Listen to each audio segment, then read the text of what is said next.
வணக்கம் நண்பர்களே, இன்னைக்கு நம்ம பார்க்கக்கூடிய வண்டி என்னன்னு பார்த்தீங்கன்னா ரொம்ப லேட்டஸ்ட் வண்டிங்க. கியா செல்டாஸ் டி 1.5ங்க. டைப் பார்த்தீங்கன்னா 670 DTE. சரிங்களா?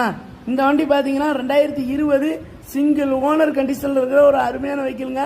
இந்த வண்டியில் பார்த்தீங்கன்னா டயர் பாயிண்ட் ஒரு 65% இதாக இருக்கும். அதுமாதிரி power window, power steering, music system எல்லாமே வந்துடும்.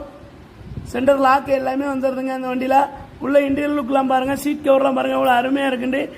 இந்த வண்டியில் எந்த ஒரு கிராச்சரி பேமெண்ட் பண்ண இதெல்லாம் நியூ வண்டிங்க. இன்னொன்று என்னன்னு பார்த்தீங்கன்னா, இந்த வண்டியில் பார்த்தீங்கன்னா என்னென்ன ஸ்பெஷலிஸ்ட் பார்த்தீங்கன்னா, ஆனால் வீல் வந்துடும், ஏர் பேக் வந்துடும், வீல் கவர் எல்லாம் போட்டிருக்காங்க. அது பார்த்தா ஆயில் சர்வீஸில் இப்போ தான் பண்ணியிருக்காங்க. இந்த வண்டிக்கு இவங்க ஸ்கோர் பண்ணுற ப்ரைஸ் 10,35,000 ஸ்கோர் பண்ணுறாங்க. இதுவுமே பிச்சுடு பிரைஸ் கிடையாது. நேரில் வந்தீங்கன்னா கண்டிப்பாக கொடுத்துருவாங்க. வண்டி பார்க்கக்கூடிய இடம் ANR